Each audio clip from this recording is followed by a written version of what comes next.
Avenger is Jeep's first mainstream compact SUV model, a small, fashionable contender that, unlike most of its competitors, is a bit more SUV than crossover. It sells mainly as an EV, but is also offered in conventional petrol and 48-volt hybrid forms. Virtually all the Stellantis Group engineering here we've seen before, but it's been delivered with a distinctly Jeep vibe. If you're looking at an Avenger in EV form, forward motion comes from a single 154 brake horsepower electric motor with 260 newton meters of torque, mounted on the front axle and powered by a 54 kilowatt hour battery. When fully charged, this offers a range of 249 miles. Expect slightly less than that for the forthcoming four-wheel drive PHEV 4xe version, which adds a further motor on the rear axle. If you want to stick with combustion power, Jeep will sell you an Avenger with two flavours of 1.2 litre, 3-cylinder PureTech petrol engines. One is conventional with 99 brake horsepower and manual transmission. The other, for the hybrid model, uses the same engine paired with a 28 brake horsepower electric motor integrated into a bespoke 6-speed dual-clutch automatic gearbox. Despite the fact that the Avenger is primarily a front-driven design, Jeep is positioning it as the off-road champion of the EV market's growing SUV B segment. There's a higher ride height, minimum 200mm, than is normal in the class, and thanks to short overhangs, that means better approach and departure angles.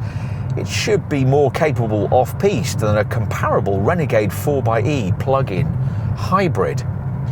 There are 20-degree breakover and approach angles and a 32-degree departure angle, all of which might sound irrelevant for an urban SUV, but which Jeep says will make it better suited for dealing with speed humps, high curbs and steep multi-storey car park ramps. Yeah, right. An Avenger, though, might give you more confidence than its rivals in a snowy snap.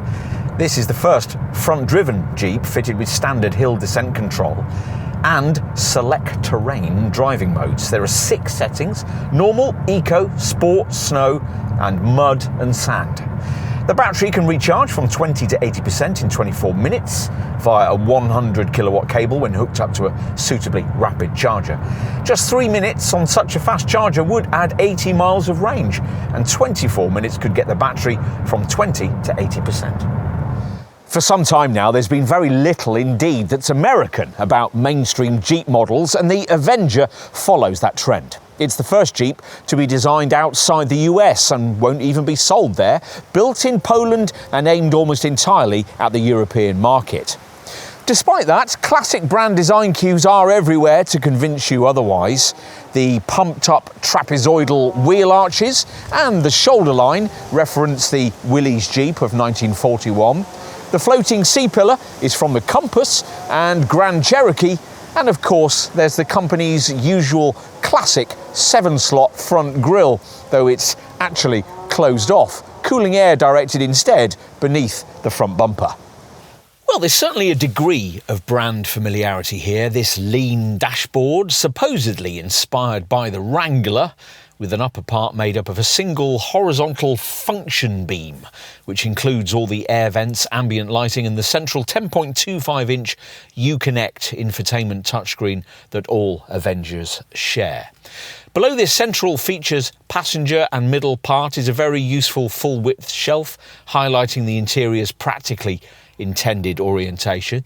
The other screen your attention will be directed to is the one you view through the familiar-looking 3-spoke wheel, a display which will, as here, also be 10.25 inches in size, unless you're restricted to base spec, which gets it in 7-inch form. Even for very tall folk, it shouldn't be difficult to find a comfortable driving position, thanks to plenty of adjustment from the wheel and the 6-way adjustable driver's seat. There's not much to justify the premium prices Jeep wants to charge, unless you splash out on the optional leather upholstery that features here. Certainly there are rather too many hard plastics. This optional yellow finishing for the function beam brightens things up though. And we mentioned the emphasis on storage space. Well, there's 34 litres of it, over double the segment average. Enough, Jeep assures us, rather pointlessly, for the carriage of up to 580 ping-pong balls.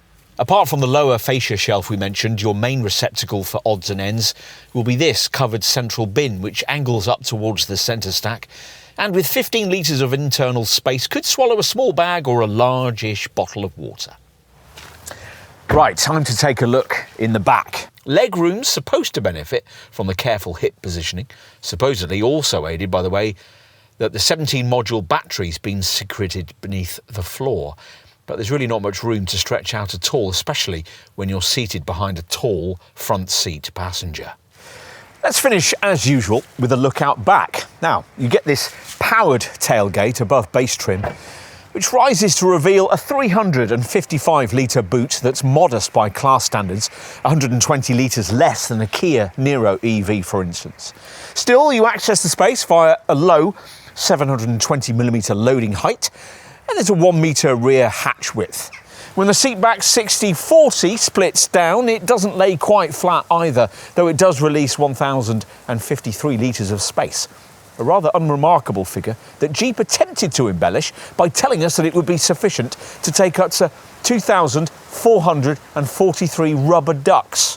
For a brand that wants to lead the all-electric SUV market, Jeep has had a late start, but we can now expect full battery models thick and fast on the mark for the rest of this decade, few of which will be more significant than this Avenger. It competes in a segment now accounting for 20% of all European sales, and the company hopes it will be key to correcting its lacklustre sales performance in markets such as ours. We can't help respecting the company for making at least some attempt to preserve traditional rough road brand virtues here, and in doing so, they've given the car a unique selling point in its segment, even if it's not a particularly significant one. You could still argue, of course, that for all kinds of reasons, this isn't a real Jeep, but there's no question that it's really what the brand needs right now.